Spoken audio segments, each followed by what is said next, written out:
Thank you, Madam. Madam, a direct connection can be drawn between the policies of the government and the continuing educational backwards of Muslims. In both higher education and schooling, Muslims want to get formal education, but because of government apathy and negligence, Muslims drop out of the education system is sooner than children of any other community. The government UDIC data, Madam, covers school education, says that Muslim student representation gradually declines from class 6 onwards and reaching its lowest in class 11 and 12. Enrollment percentage of Muslims dropped from 14.42% upper primary, class 6A, to 10.76% higher education, class 11 and 12. Only 76.37% of Muslim students continue after elementary education as compared to the national average of 81.26. Madam, 28 states have gross GR of 80% for primary education, but only 12 states achieve 80% secondary level. This shows a clear systemic bias against Muslims. Muslim children do not have means to cross beyond primary education, but the government has limited pre-matric and post-matric scholarship class and above. I want to know from the Modi government that does the Muslims of this country have a fundamental right to education under Article 21A or not? Or do you want to make the Muslims, 17 crore Muslim second-class citizens status permanent? Madam, there are 1.7 lakh fewer Muslims pursuing higher education. That was not the case till 2021. You unleashed your ideology on the biggest minority, and that you see that 1.7 lakh fewer Muslims are pursuing higher education today. And I want to give them some bad news and good news for the nation. Those who say that we Muslims don't teach our girls and oppress our women are wrong. I'm quoting data. I can challenge anyone. Muslim girls are enrolled at school level higher than boys. The gender parity index for the rest of the population is 0.93, but for Muslims it is 0.99. The sad fact is that these girls and boys are not prevented from educating themselves because of some evil Muslim men, in inverted commas, but because of crushing poverty and absence of government support. This government education policy talks about universal access to education, ensuring universal literacy in India of 2047. But how can you achieve, sir, if 14% of the population is dropping out of education at primary level? How can you achieve when about 25% of rural youths in the age group of 14 to 18 cannot read a class 2 level text fluently in regional language? And while more than half struggle with division 3-digit by 1-digit problems, a skill usually is expected to achieve in class 3 and 4.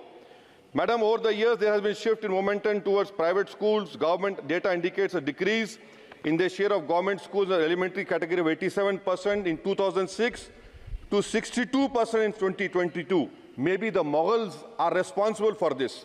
This means that the government has decided to leave the poorest Indians to for-profit schools and abandon the responsibility on the RT. Madam, for Kendra Vidyalaya, the government has allocated 9,030 crores, Navodaya Vidyalaya 15,800 crores. How is it that you have vacancy of 6,653 in teaching and non-teaching staff? Would you blame Babar for this? I'm sure you'll do that. In Navodaya Vidyalaya, 15,800 crores have been allocated, 4,675 vacancies are there. Sanctioned strength is 34,354. In Navodaya Vidyalaya and Kendra Vidyalaya, it is 56,703.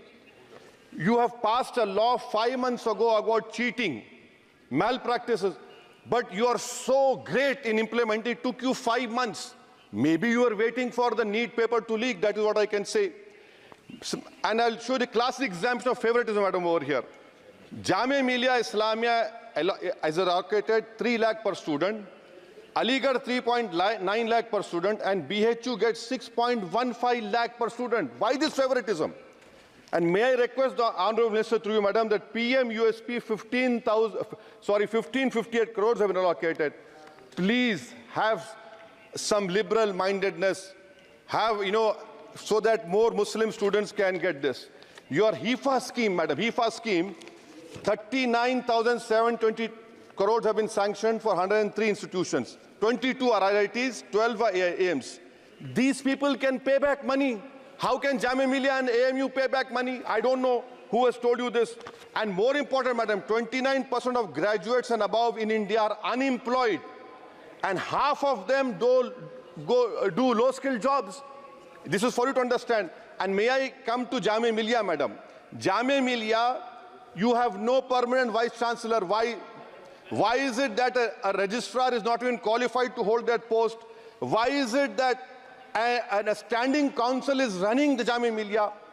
And please inquire that why 438 crores have been given HIFA, whether competent construction companies have been given or someone has been on the basis of favoritism.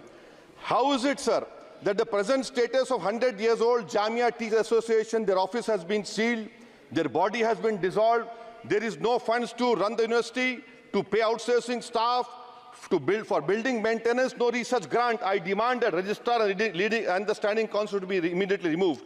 Now, coming to Aligarh Muslim University, there are 1,400 daily. मैं खत्म कर रहा हूँ 2 minute में. AMU daily wage workers are 1,400, temporary 1,559. Why don't you regularize them? And why are you not giving separate funds, Honorable Minister Garu, to the AMU branch at Murshidabad, in Mallapuram, and in Kishanganj? You want it to be closed? Madam, as of July 2023, the share of ST-OBC in senior professors is even lower. I'm giving you figures, madam.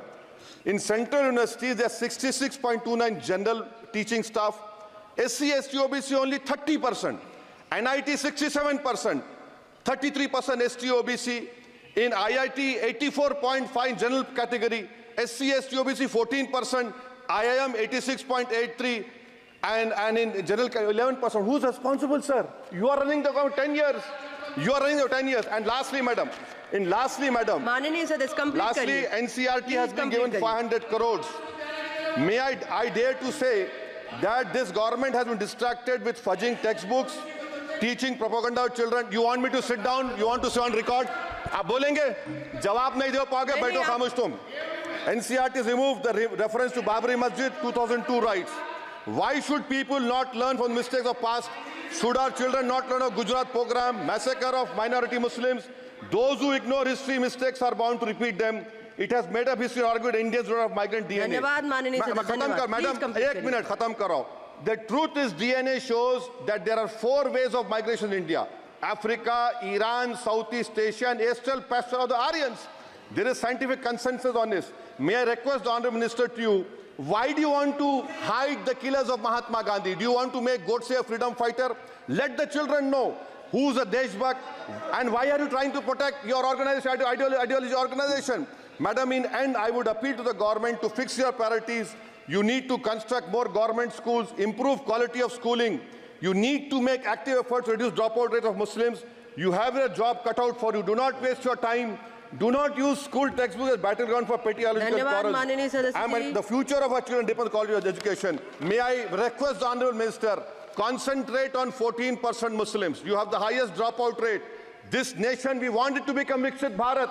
But if you keep on unleashing the ideology of hatred, we cannot become Viksit Bharat. Thank you, madam.